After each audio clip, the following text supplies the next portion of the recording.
Deux raisons essentielles. Premièrement, par conclusion, comme je l'ai dit tantôt, du 29 mars 2023, de M. Mamadou Boboba et plusieurs autres personnes, il avait été demandé la même chose, la réqualification. Il me semble, peut-être que je me trompe, à l'époque, le tribunal avait dit que c'était inopportun. Des conclusions avaient été reçues ici. Aucune réponse n'avait été apportée à ces conclusions. Et ça, il y a plus d'un an. Donc, le tribunal est saisi d'une ordonnance, c'est très clair. Mais cette demande-là avait été posée. Le tribunal a indiqué qu'on resterait dans le cadre de l'ordonnance de renvoi. Et on est resté dans ce cadre-là jusqu'à maintenant. Le parquet ne peut pas nous amener sur un autre terrain. Ce terrain-là, il est glissant, Monsieur le Président. Deuxièmement, les débats se poursuivent encore. Les débats sont ouverts. On aurait dû peut-être entamer la phase des confrontations, ce qui allait donner quelque chose, on ne sait pas, parce que c'est sur les faits. Le tribunal aurait dû ordonner une mesure, certes le transport judiciaire, toujours pour être convaincu de certains faits. On est encore en cours de débat. Comment vous voulez qu'on procède à une réqualification? Je dis que ce n'est pas possible, ce n'est pas opportun, encore une fois. Parce que si le tribunal prend une décision tout de suite de réqualification, et c'est ce que le parquet veut, voilà, le tribunal se retire et voilà, examine cette question, réqualifie les faits ou ne réqualifie pas ces faits. Ça va poser problème. Parce que si le tribunal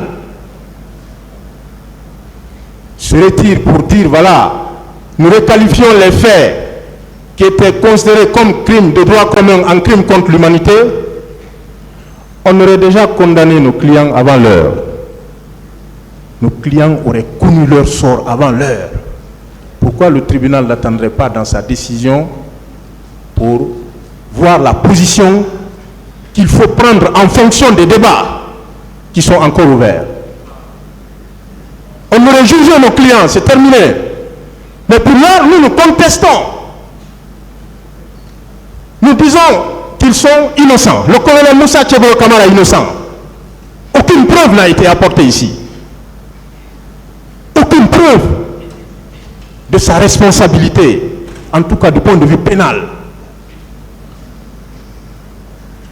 Et qu'on dise tout de suite, voilà, c'est requalifié, mais c'est terminé, le procès est terminé.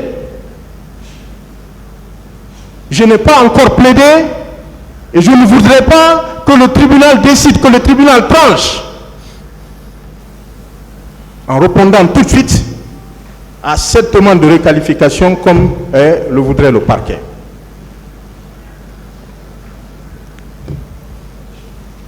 En tout état de cause, Monsieur le Président, en ce qui concerne le colonel Moussa Tchebolo Kamara,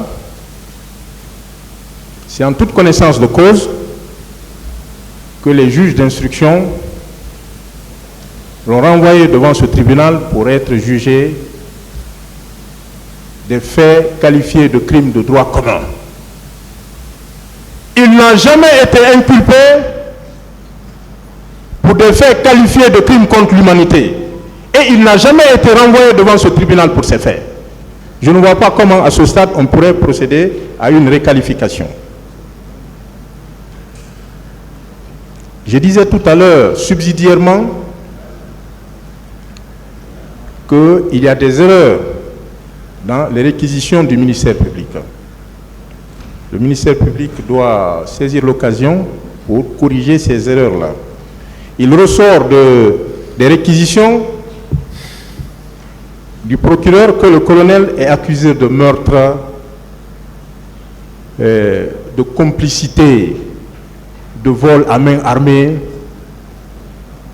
de pillage, de complicité d'incendie de magasins, de conteneurs, ainsi de suite. je crois que modestie en poche, on doit savoir lire l'ordonnance de renvoi entre les lignes. À partir de la page 40, on indique le renvoi. Mais tout ce qui précède, ce sont les inculpations. Les chefs d'inculpation ne sont pas à confondre avec les chefs d'accusation.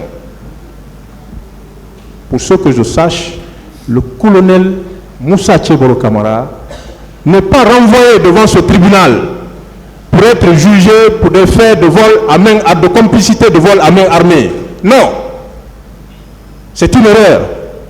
Il n'est pas renvoyé devant ce tribunal pour des faits qui sont qualifiés de complicité d'incendie de magasins ou de conteneurs. Non. Conformément à l'ordonnance de renvoi. Il ne faut pas qu'on vous induise en erreur. Il ressort des mêmes réquisitions que le colonel est sous mandat de dépôt depuis le 27 septembre 2022. Mais, Monsieur le Président, de quel mandat s'agit-il? De quel mandat s'agit-il?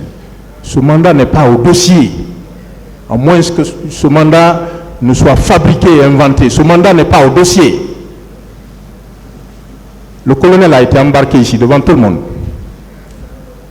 en vertu d'un simple courrier.